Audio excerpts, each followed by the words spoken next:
ಈಗ ನನಗೆ ಮಂತ್ರಿ ಸ್ಥಾನ ಮೊದಲು ಕೊಡಬೇಕಾಗಿತ್ತು. ನಮ್ಮ ಸಮುದಾಯದಿಂದ ಏಕೈಕ MLA ಮಾತ್ರ. ಈ ದೇಶಕ್ಕೆ ಸ್ವಾತಂತ್ರ್ಯ ಬಂದಾಗಿನಿಂದ ಇಲ್ಲಿವರೆಗೂ ಎಲ್ಲ ಕ್ಯಾಬಿನೆಟ್ನಲ್ಲಿ ಲಂಬಾಣಿ ಸಮುದಾಯದ ಒಬ್ಬರು ಪ್ರತಿನಿಧಿ ಇರ್ತಿದ್ರು. ಆದರೆ ಸಿದ್ದರಾಮಯ್ಯನವರು ಹಿಂದಿನ ಸಲ ನನಗೆ ಮಂತ್ರಿ ಮಾಡಿದರು. ಈ ಸಲನೂ ಮಾಡ್ತಾರಂತ ನಾನು ಸುಮ್ಮನಿದ್ದೆ. ಆದರೆ ಅದು ಏನೋ ಅನಿವಾರ್ಯ ಕಾರಣದಿಂದ ಮಾಡಲಿಲ್ಲ. ಮುಂದೆ ನನಗೆ ಡೆಪ್ಟಿ ಸ್ಪೀಕರ್ ಮಾಡಿದರು. ಡೆಪ್ಟಿ ಸ್ಪೀಕರ್ ಮಾಡುವ ಸಂದರ್ಭದಲ್ಲಿ ನನಗೇನು ಹೇಳಿದ್ದಾರೆ ಅಂದರೆ, ಮುಂದೆ ಮಂತ್ರಿಮಂಡಲ ವಿಸ್ತರಣೆ ಆಗುವ ಸಂದರ್ಭದಲ್ಲಿ ನಿಮಗೆ ಮಂತ್ರಿ ಮಾಡ್ತೀವಿ ಅಂತ ಅವರು ಹೇಳಿದ್ದಾರೆ.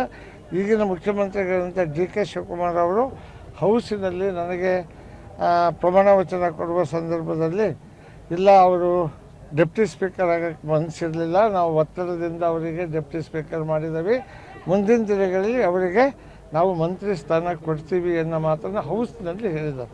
ಅದಕ್ಕೆ ನನಗೆ ವಿಶ್ವಾಸ ಇದೆ, ಹೈಕಮಾಂಡಿನ ಮೇಲೆ ವಿಶ್ವಾಸ ಇದೆ. ಈ ಸಾರಿ ನನಗೀಗ ಡೆಪ್ಟಿ ಸ್ಪೀಕರಿಂದ ಸ್ಪೀಕರ್ ಕೂಡ ಮಾಡಿದ್ದಾರೆ. ಸ್ಪೀಕರು ಸಂವಿಧಾನಿಕವಾದಂಥ ಹುದ್ದೆ, ಆ ಹುದ್ದೆಗೆ ನಾನು ಇಲ್ಲಿದ್ದೀನಿ.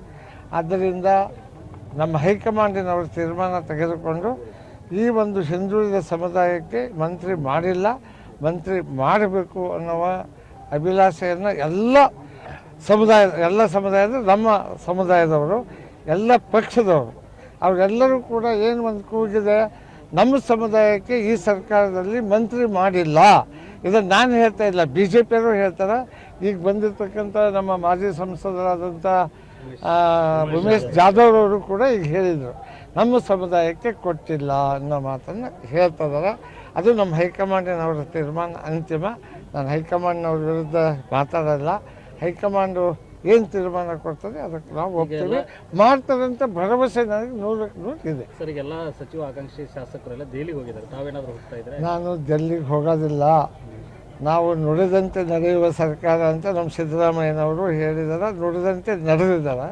ನನಗೆ ಅವ್ರು ಮಾತು ಕೊಟ್ಟಿದ್ದಾರೆ, ಅವ್ರು ನುಡಿದಂತೆ ನಡೀತಾರೆ ಅನ್ನೋ ಭರವಸೆ ಇದೆ. ಅದರಿಂದ ನಾನು ಎಲ್ಲಿ ಯಾರನ್ನೂ ಹೋಗಿ ಭೇಟಿಯಾಗಿ ಕೇಳೋದಿಲ್ಲ. ಇನ್ನಷ್ಟು ಹೆಚ್ಚಿನ ಮಾಹಿತಿಗಾಗಿ ಫಾಲೋ ಮಾಡಿ ಬ್ರಿಗೇಡ್ ನ್ಯೂಸ್ ಕನ್ನಡ.